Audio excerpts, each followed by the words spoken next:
Some people say that weddings bring families together. But in my experience, they're more like spotlight showing everyone exactly where the cracks have always been. My name is Grace Hutchinson, and this is the story of my sister's wedding. The day everything I thought I knew about my family turned out to be a carefully constructed lie. It started 3 months before the wedding, when the invitation arrived in my mailbox. Heavy cream cardstock, elegant calligraphy, the kind of invitation that screamed money and status. Mr. and Mrs. Robert Hutchinson request the honor of your presence at the marriage of their daughter, Victoria Ann Hutchinson, to Mr. Jonathan Michael Sterling. Their daughter, not our daughter or their daughters. Just Victoria, as if I didn't exist at all. I stood in my tiny apartment in Brooklyn, holding that invitation, and I felt that old familiar ache, the one I'd carried my whole life, the feeling of being tolerated rather than loved. Victoria was my older sister by 4 years. Beautiful, accomplished, perfect in every way. Yale graduate, corporate lawyer, engaged to a man from one of Boston's oldest families. She was everything our parents had ever dreamed of, and I was the artist. The one who dropped out of college to pursue painting, the one who waitressed to pay rent, the one who'd always been just a little too emotional, a little too messy, a little too much of a disappointment. Growing up in Greenwich, Connecticut, in a house that looked like something from a magazine, I always felt like I was performing in a play where everyone else knew their lines except me. My parents, Robert and Catherine Hutchinson, were fixtures in Connecticut high society, charity galas, country clubs, the right schools, the right friends, the right everything. Victoria fit into that world seamlessly. I never did. But she was my sister. And despite everything, despite the coldness and the distance, I wanted to be there for her wedding. I wanted to believe that maybe, just maybe, this could be a new beginning for us. I was so naive. The wedding was set for late September at the Hutchinson family estate in Greenwich. My mother called 2 weeks after I received the invitation. "Grace, we need to discuss your role in the wedding," she said, her voice crisp and businesslike. "No, how are you? No, we miss you." Just straight to business. "Of course, Mum. I'm honored to be part of it." There was a pause. "Yes, well, Victoria has asked that you not be in the bridal party. She felt it would be ... complicated." The words stung, but I kept my voice steady. "I understand. I'm just happy to attend. Good, and Grace, please dress appropriately. This is a very important event for the family. The Sterlings they're very particular about these things. I'll make sure I look presentable, Mum." After we hung up, I sat on my apartment floor and cried. 26 years old, and I was still desperate for my family's approval. Still hoping that somehow, someday, they'd see me as enough. The weeks leading up to the wedding were torture. Victoria didn't call, didn't ask for my help with planning, didn't invite me to the bridal shower or bachelorette party. I found out about both from social media posts, photos of Victoria and her Ivy League friends laughing over champagne while I scrolled through the images alone in my apartment. But I bought a dress anyway. Spent money I did on have on a beautiful pale blue dress that I hoped would meet my mother's standards. I practiced my smile in the mirror, rehearsed small talk, prepared myself to be the perfect invisible guest. The day before the wedding, I drove up to Greenwich. The family estate sprawled across 5 acres of perfectly manicured grounds. White tents were being erected on the lawn. Thousands of flowers were being arranged. It was like a fairy tale. I parked my beat-up Honda next to the luxury cars already there and grabbed my overnight bag. My mother had reluctantly agreed to let me stay in one of the guest cottages separate from the main house where Victoria and the bridal party were getting ready.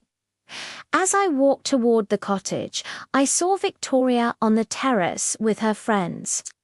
She was laughing, radiant in casual clothes, her blonde hair catching the afternoon sun. She looked like she belonged in a commercial for the good life. I waved. She saw me, and her smile faltered for just a second. Then she turned back to her friends as if I wasn't there. That night, I lay awake in the guest cottage, listening to laughter drift from the main house where Victoria was having a pre-wedding celebration with her bridesmaids. I hadn't been invited to that either. I thought about leaving, just getting in my car and driving back to Brooklyn, sending a polite excuse later. But something kept me there, some stubborn hope that tomorrow would be different. That at her wedding, Victoria would remember we were sisters. That our parents would see me and feel something other than disappointment. I should have listened to my instincts and left. The morning of the wedding arrived with perfect September weather. Clear blue skies, a gentle breeze, temperatures in the low 70s, as if even nature was cooperating with Victoria's perfect day. I got ready alone in the cottage, taking extra care with my makeup and hair. The pale blue dress fit perfectly. I looked in the mirror and, for once, I felt beautiful. Like maybe I could blend into this world for one day. Like maybe I could be enough. The ceremony was scheduled for 4 in the afternoon. By 3, I made my way to the main grounds, where white chairs were arranged in perfect rows facing a flower-covered arch. The whole setup was breathtaking, thousands of white roses and peonies. Silk ribbons fluttering in the breeze, a string quartet playing softly. Guests were beginning to arrive. I recognized many of them family friends, my parents' social circle, people who'd known me my whole life but had never really seen me. I smiled and made small talk, playing my part perfectly. At 3:30, my mother found me. She wore an elegant champagne-colored gown, her hair styled perfectly, looking every inch the mother of the bride. Grace. Her eyes swept over me, assessing, "You look ... acceptable." That was as close to a compliment as I'd ever get from Catherine Hutchinson. "Thank you, Mum. Everything looks beautiful." "Yes, well, we spared no expense. The Sterlings expect nothing less." She paused, then added, "Victoria asked me to speak with you." She'd prefer if you sat toward the back. She doesn't want any distractions during the ceremony. The words hit me like a physical blow. Distractions. You know how you can be, Grace, emotional. She just wants everything to go smoothly. I wanted to argue, to ask how my mere presence could be a distraction, to scream that I was her sister, that I deserved better than this. But I just nodded. Of course, I'll sit in the back.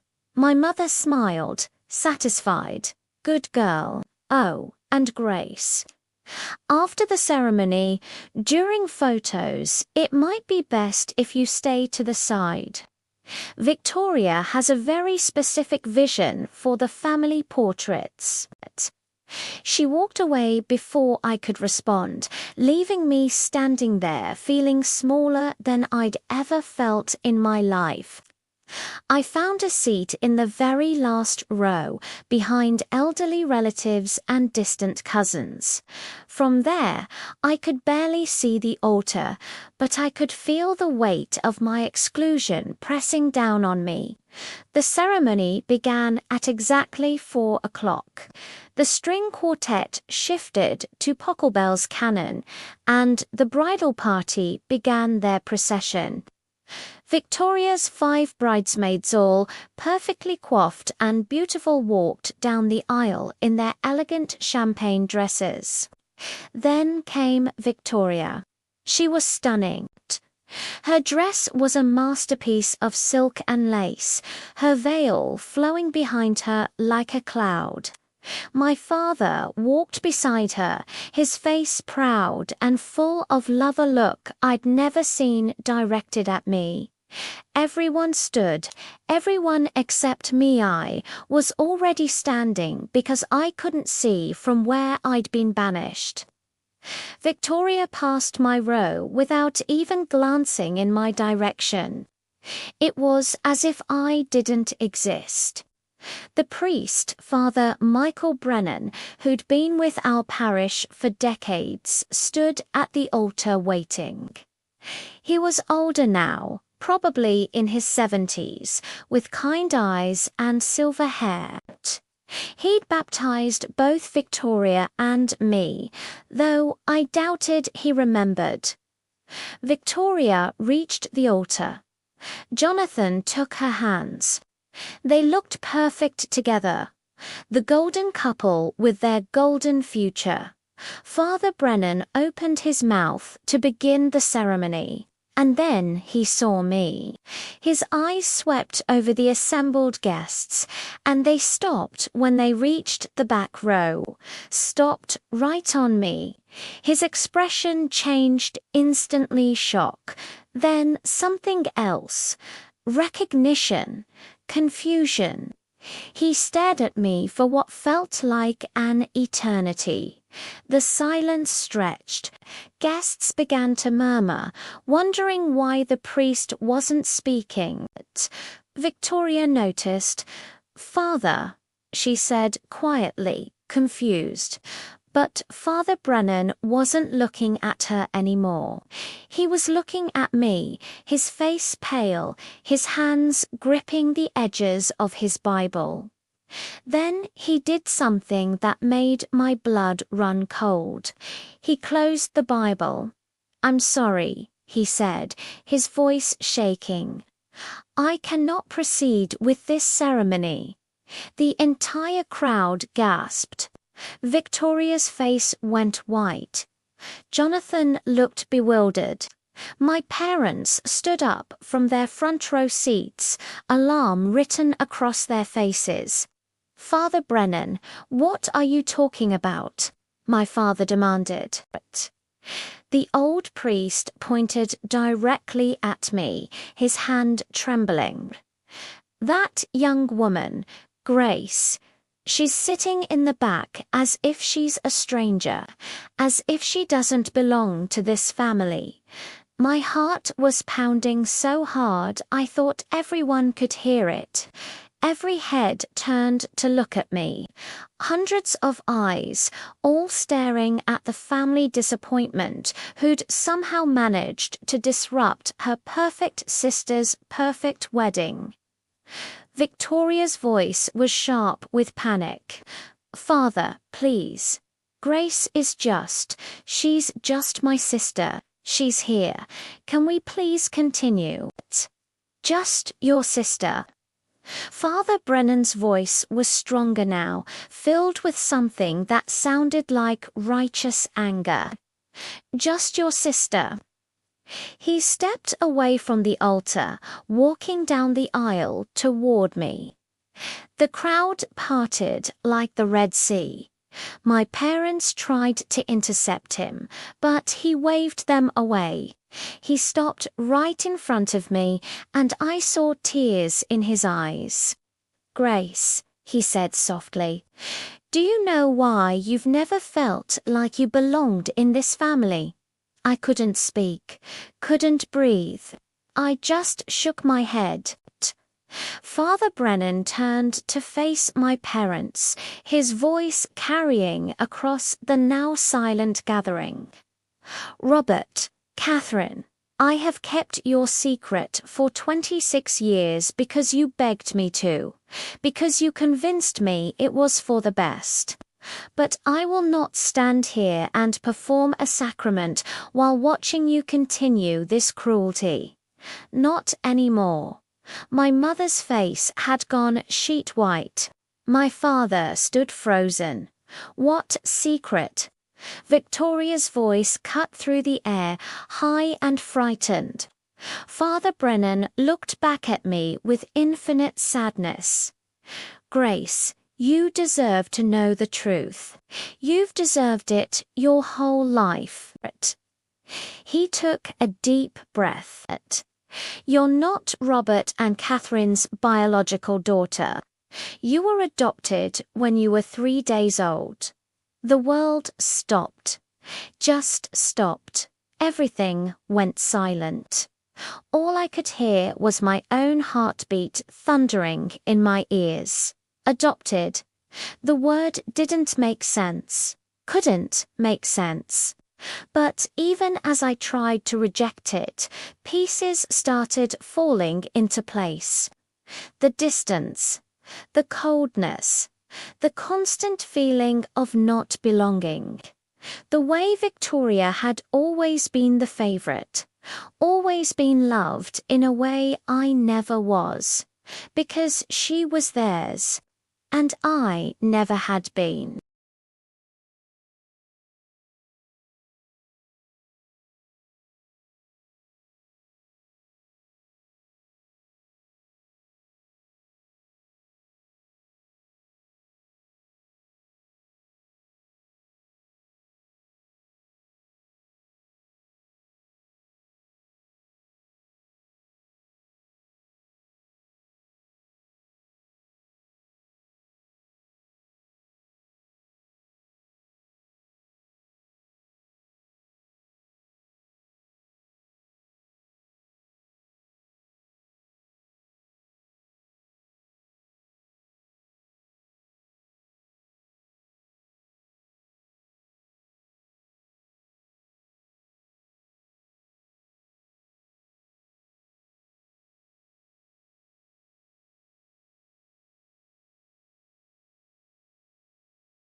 I wanted to raise you as our daughter, Grace.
The wedding venue had descended into chaos.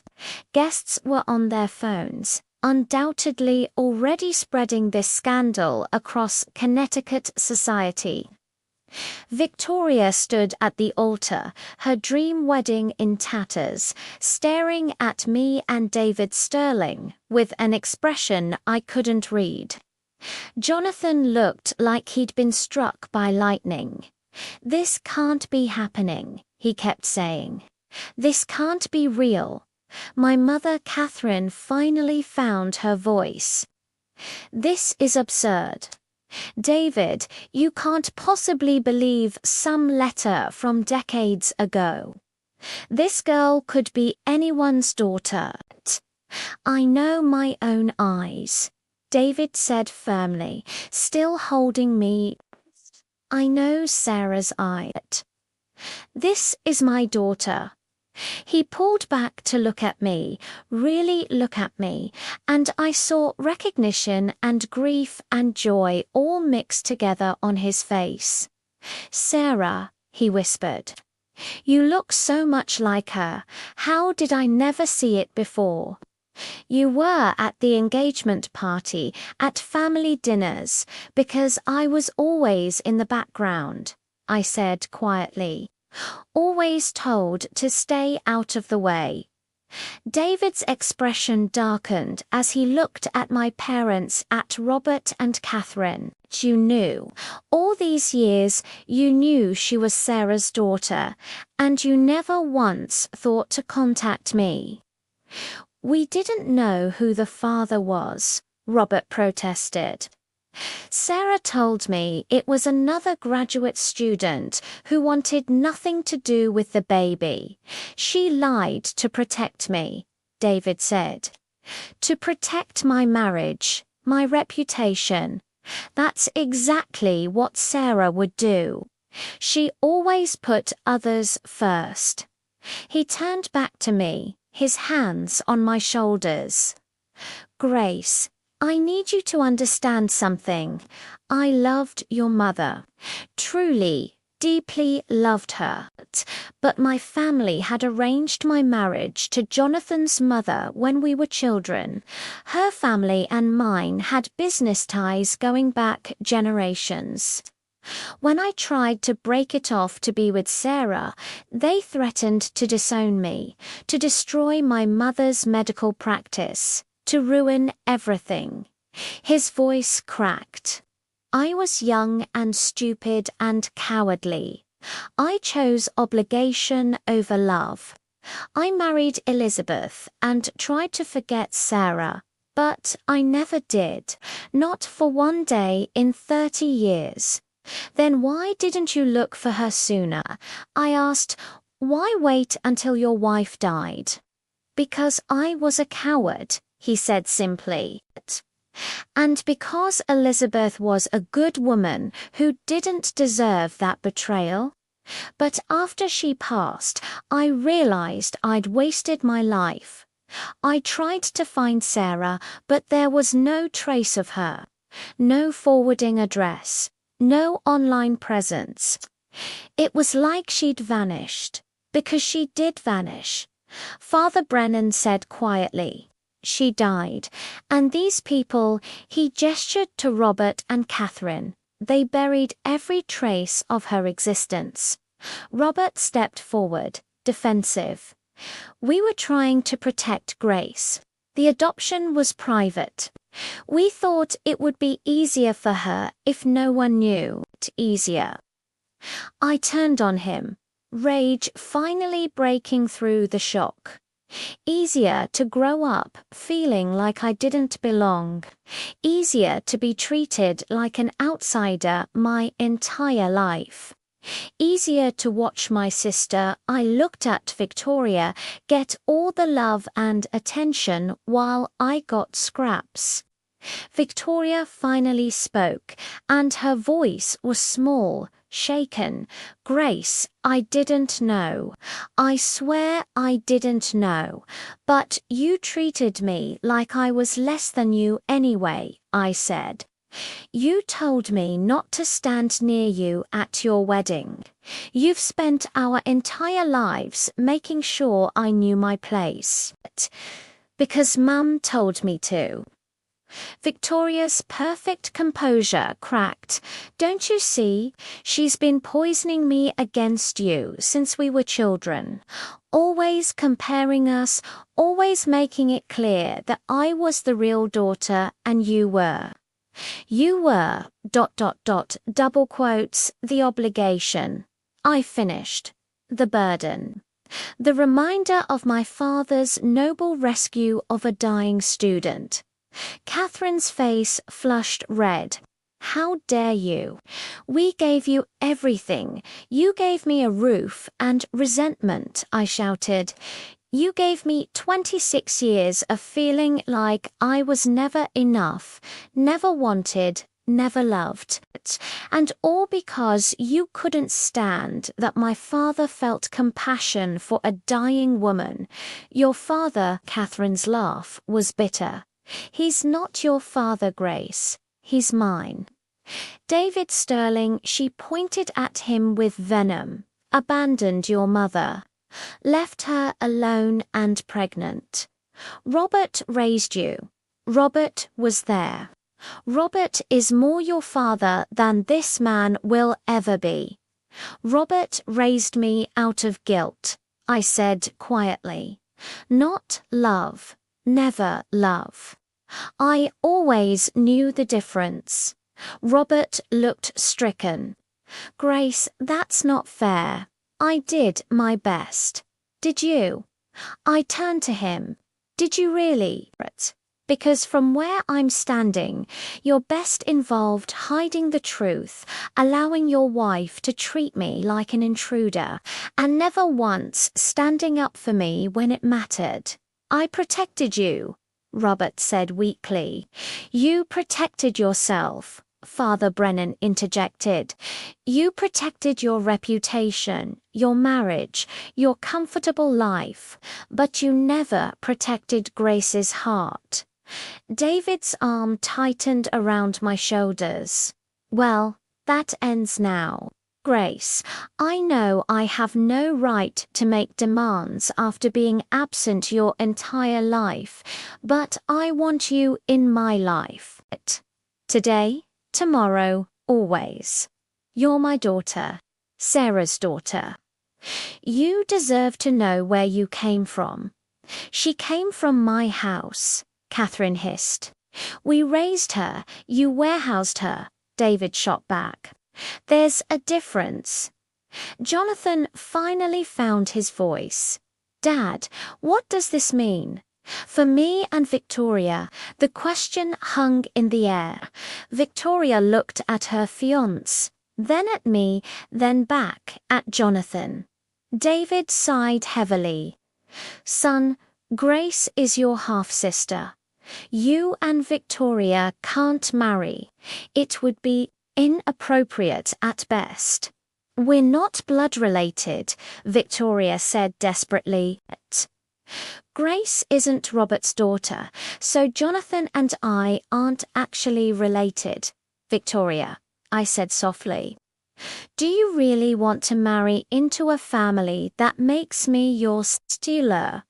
Do you really want that level of complication?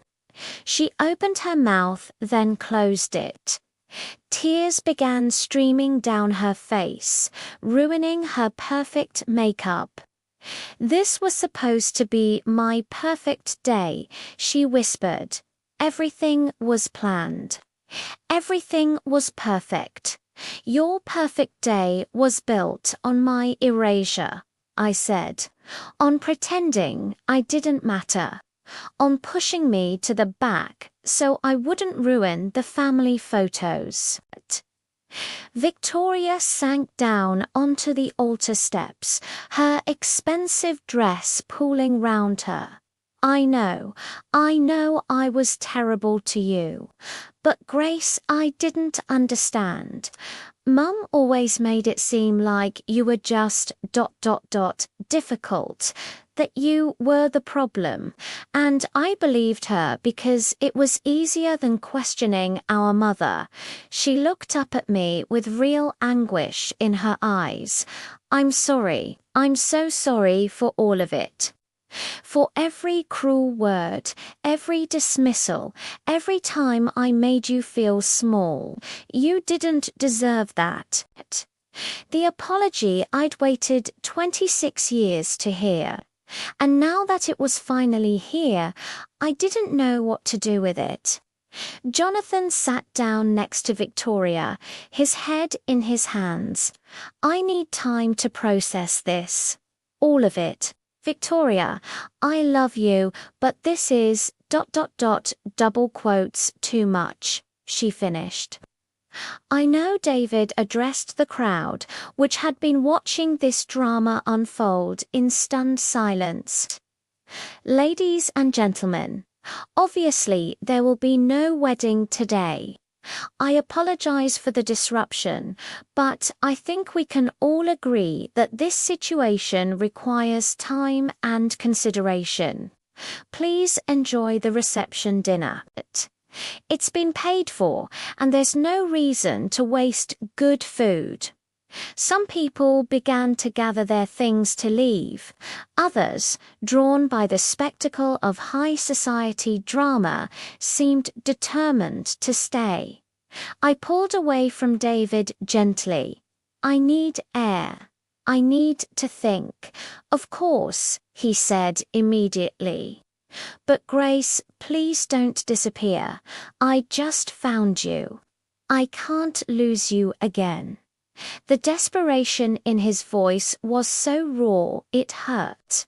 I won't disappear, I promised.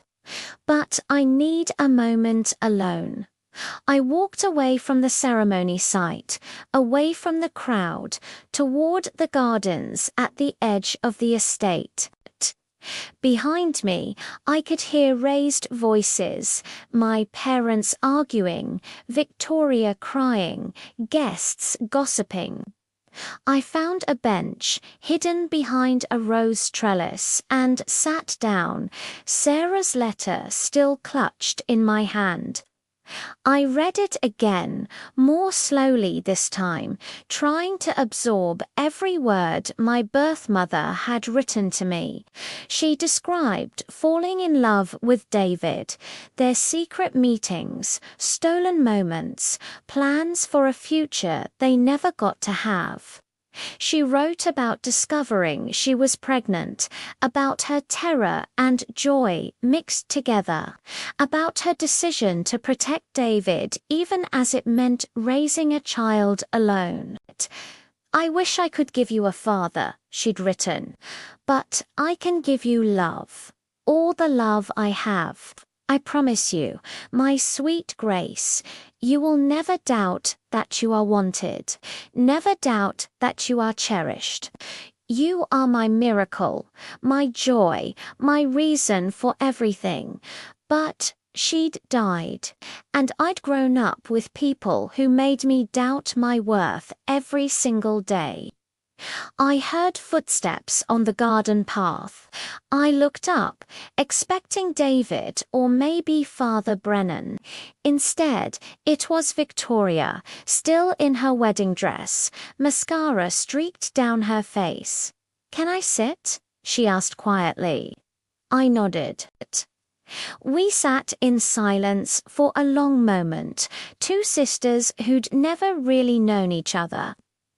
"I found something," Victoria finally said. She held out her phone. After Father Brennan mentioned Sarah Chen, I Googled her. Look. She showed me a photograph from a Yale graduate student directory, circa 1998. A young Asian woman with kind eyes and a warm smile stared back at me. My eyes, my smile. "She was beautiful," Victoria whispered. "And Grace, look at this." She scrolled to another image, an article from the Yale Daily News about graduate student achievements. There was Sarah holding an award for academic excellence in biochemistry. She was brilliant, Victoria said. Published research, awards, recommendations from every professor. She could have done anything, gone anywhere, and she chose to keep you. There was something in Victoria's voice. Was it respect? Envy? Mum always made it seem like your birth mother was some irresponsible girl who got in trouble, Victoria continued. But Sarah Chen was accomplished, intelligent, and by all accounts an incredible person. You come from someone amazing, Grace. I looked at my sister, really looked at her hand, saw something I'd never seen before. Vulnerability, your wedding. I said, I'm sorry I ruined it. Victoria let out a choked laugh. You didn't ruin it. The truth did. The lies did. Our parents did. She paused. I did. She turned to face me fully. Grace, I've been thinking. All those years of Mum preferring me, praising me, loving me more, I thought it was because I was better than you. But it wasn't. It was because I was hers and you weren't. And that's not something to be proud of. That's just ... genetic luck. Nothing I earned. You earned plenty, I said. Your achievements are real, but my character isn't, Victoria said quietly. A good person would have questioned why our mother treated you so differently. A good person would have defended you, included you, loved you the way sisters should. I didn't do any of that. She took my hand. I know one apology doesn't erase 26 years, but I want to try. I want to actually know you, Grace. The real you, not the version Mum painted you as. I wanted to believe her, wanted to so badly it hurt. And Jonathan, I asked. Victoria's face crumpled. I don't know. I love him. But how can we move forward now? Every time I'd see you, I'd be reminded that we're connected through his father. It's all so tangled. Maybe that's not a bad thing, I said slowly. Maybe it's a chance to build something real. A real family with no more secrets. Victoria looked at me hopefully. Do you think that's possible? I don't know, I admitted, but I think we have to try. We sat there together, two sisters finally seeing each other clearly for the first time, while around us the perfect wedding crumbled and something more honest began to take its place. The sun was setting over the Greenwich estate, painting the sky in shades of gold and pink. The wedding guests had mostly dispersed, some to the reception dinner that was being served despite everything, others leaving in a rush to spread the gossip. But a small group remained gathered in my parents' study, me, Victoria, David Sterling, Jonathan, Father Brennan, and my parents.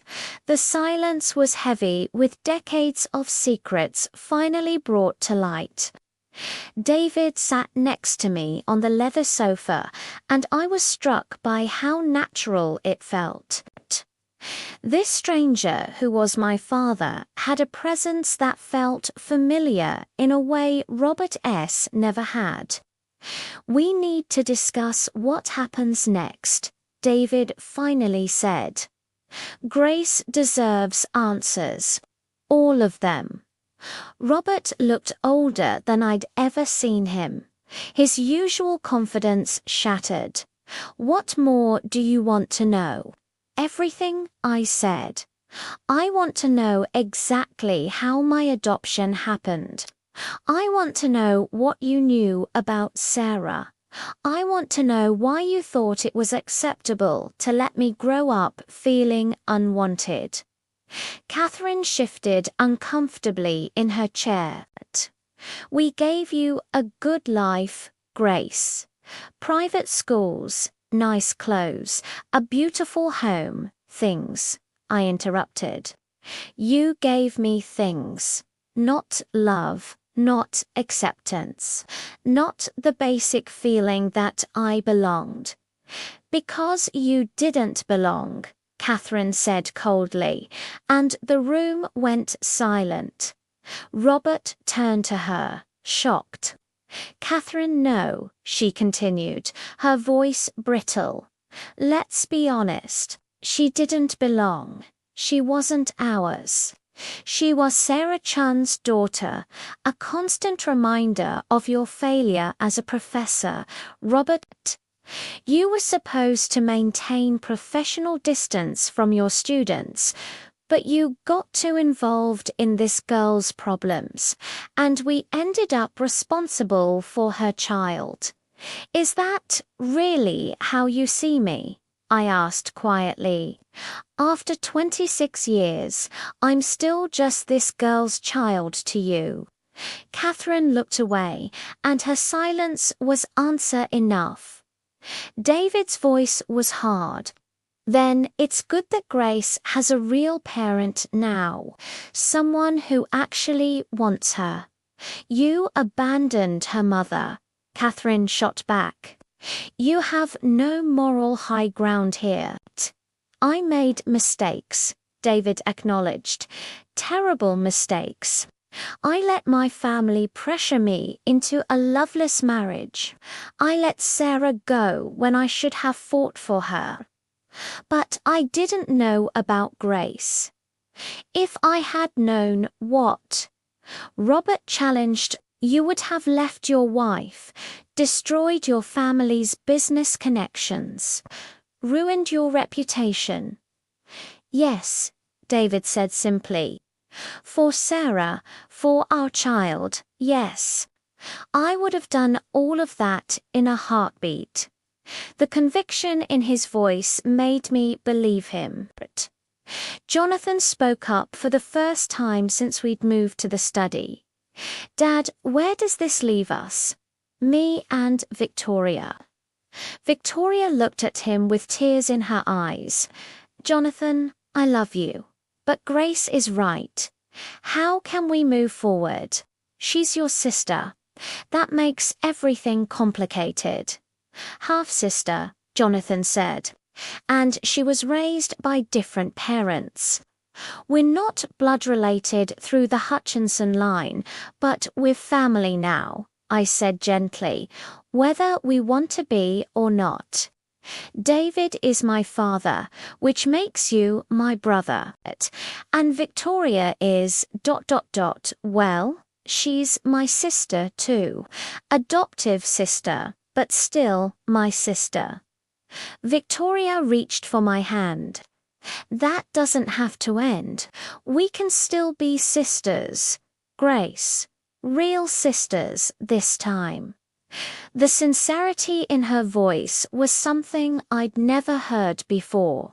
Father Brennan cleared his throat. Perhaps I can offer some perspective. The church recognizes that family bonds are complex. Grace was legally adopted by Robert and Catherine Hutchinson, making her Victoria's sister in the eyes of the law. Jonathan is David's son. There's no blood relation between Jonathan and Victoria through any line. So, technically, the marriage isn't forbidden, Jonathan said slowly. Technically, no.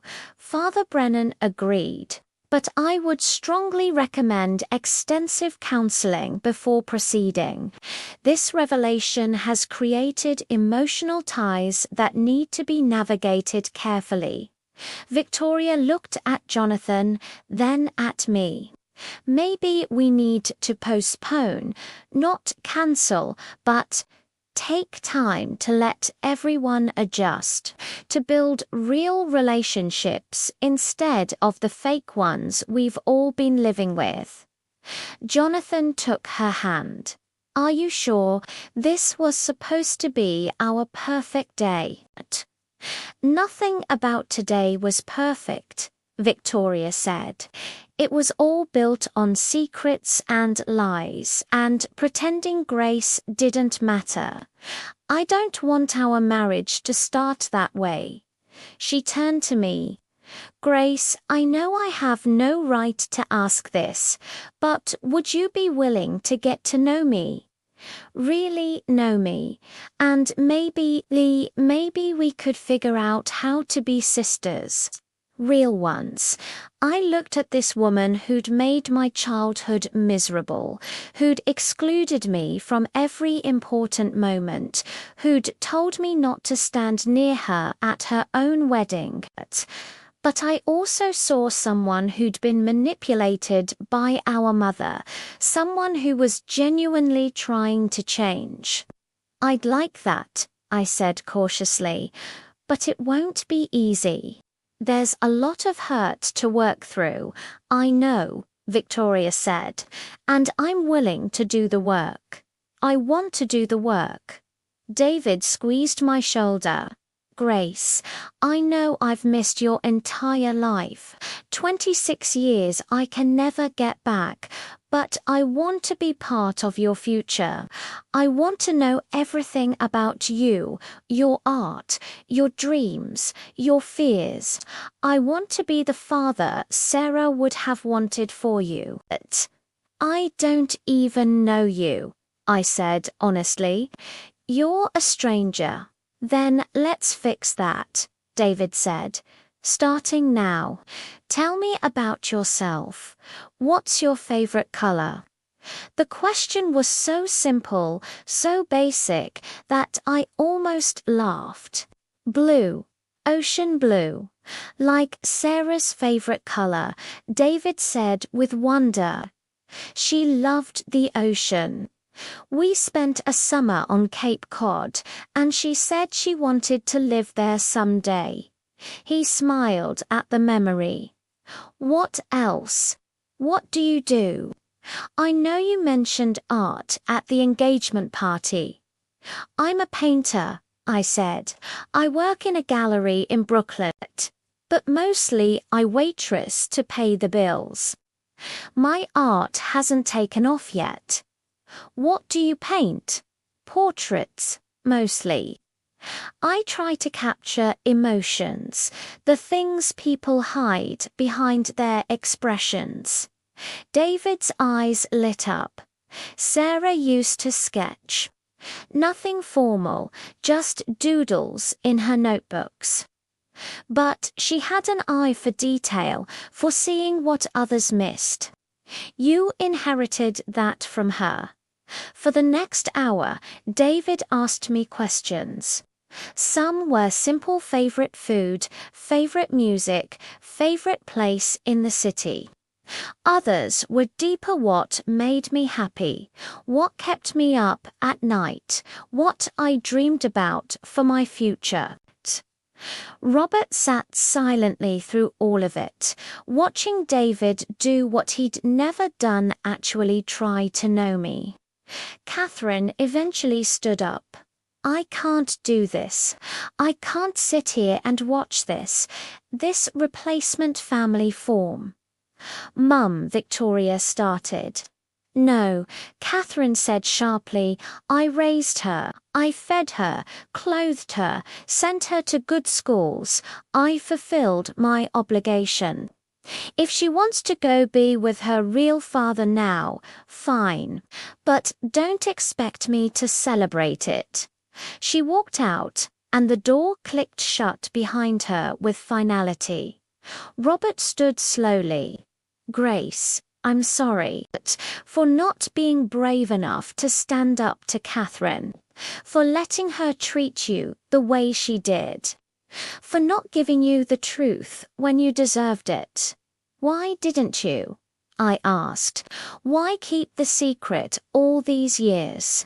Because I was afraid, Robert admitted. Afraid you'd want to find your biological father. Afraid I'd lose you entirely. I thought if you didn't know, you'd stay. But all I did was push you away anyway. He looked at David. She's better off with you. You'll love her the way I should have. He left too, leaving just the 6 of Uzme, Victoria, David, Jonathan, and Father Brennan. This is complicated, Jonathan said, stating the obvious. Yes, I agreed, but maybe complicated is more honest than the alternative. Maybe we can build something real out of this mess. Victoria stood and walked to the window, looking out at the ruins of her wedding setup. You know what's funny? I spent months planning the perfect wedding, every detail precise, every moment choreographed, and the most real moment of the entire day was when it all fell apart. She turned back to us. I don't want perfect anymore. I want honest. I want real, even if it's messy. Over the next few weeks, I spent time with David, learning about Sarah through his memories. He showed me photos of her young and vibrant, full of life and dreams. He told me stories about their time together, the future they'd planned, the love they'd shared. She would have been an amazing mother, he said one afternoon as we sat in his study. She was kind and patient and funny. She saw the best in people. I wish I'd known her, I said for the 100th time. She knew you, David said. For 9 months, she carried you, talked to you, loved you. That's something, Grace. That's real. He'd also introduced me to Jonathan's siblings, my half-siblings. 2 brothers and a sister, all shocked by the revelation but welcoming. They'd grown up knowing their parents' marriage was arranged. Loveless. Learning about Sarah and me was surprising, but not entirely shocking. Victoria and I started having coffee once a week. Awkward at first, our conversations were stilted and careful, but slowly we began to open up. She told me about the pressure she'd felt to be perfect, to live up to the Hutchinson name. I told her about feeling invisible, unwanted. Mum did a number on both of us, Victoria said one afternoon. Just in different ways. Are you talking to her? I asked. Barely. She's furious at me for postponing the wedding. Furious at Dad for everything. She's moved into the guest house and barely speaks to either of us. And your dad, broken, Victoria said sadly. He knows he failed you. He's trying to make it right, but he doesn't know how. I thought about Roberta, about the man who'd raised me out of obligation but had still been there in his limited way. Maybe I should talk to him, I said. Victoria looked at me in surprise. Would you really do that? After everything? He's not my father, I said. But he was there. And maybe that counts for something. I met Robert at a small cafe in Greenwich a week later. He looked nervous, uncertain, so different from the confident professor I'd grown up with. Thank you for coming, he said. I almost didn't, I admitted, but I realized I needed closure. From you, from Catherine, from all of it. What can I do, Robert asked, to make this right? Nothing, I said honestly. You can't change the past. You can't give me back the childhood I should have had. But you can let me go without guilt. Robert's eyes filled with tears. I never wanted to let you go, Grace. I just didn't know how to hold on properly. I know, I said. And I'm trying to understand that. Trying to see that you did your best, even if your best wasn't what I needed. David Sterling is a good man, Robert said. Sarah chose well. He'll be the father you deserved. And you, I asked, what will you be? Robert thought for a long moment. I'll be someone who tried and failed, but who always cared. Not enough, not in the right way. But I did care, Grace. You have to know that.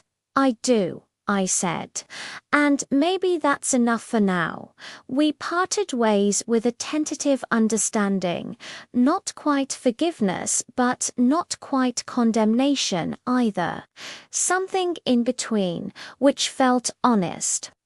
6 months after the wedding that never was, I stood in a small art gallery in Manhattan. My first real show paintings I'd created over the months of discovery and healing. David had helped me rent the space, but the work was all mine. The centerpiece was a large portrait I'd titled Sarah. I'd painted her from the photos David had given me, but I'd added something. In her arms, she held a baby me. It was imaginary, a moment that never happened, but it felt true somehow. David stood beside me, tears in his eyes. She would be so proud of you. Victoria came to the show with Jonathan. They'd set a new wedding date, a year away, giving everyone time to adjust, to heal, to build real relationships. It's beautiful, Grace, Victoria said, looking at the painting. All of it. Even Robert came, standing at the back, proud and sad and accepting. Father Brennan was there too, smiling with satisfaction. Truth has a way of setting things right, he said. As I looked around the gallery at David, who'd welcomed me into his life at Victoria, who was learning to be a real sister at the art I'd created from pain and discovery, at the people who'd come to support realized something. Home isn't where you start. It's where you choose to belong. It's the people who see you for who you really are and love you anyway. My sister had told me not to stand near her at her wedding, trying to hide me away like I was something shameful. But in exposing the truth, she'd freed us both. I wasn't the unwanted guest anymore. I was Grace Sterling Hutchinson, author of Sarah Chen and David Sterling, sister to Victoria and Jonathan and 3 others I was still getting to know, artist, survivor, and finally, someone who knew exactly where she belonged. The priest had stopped the ceremony when he saw me standing in the back. And in doing so, he'd given me something I'd never had before. He'd given me the truth. And the truth, messy and complicated as it was, had given me a family. A real one.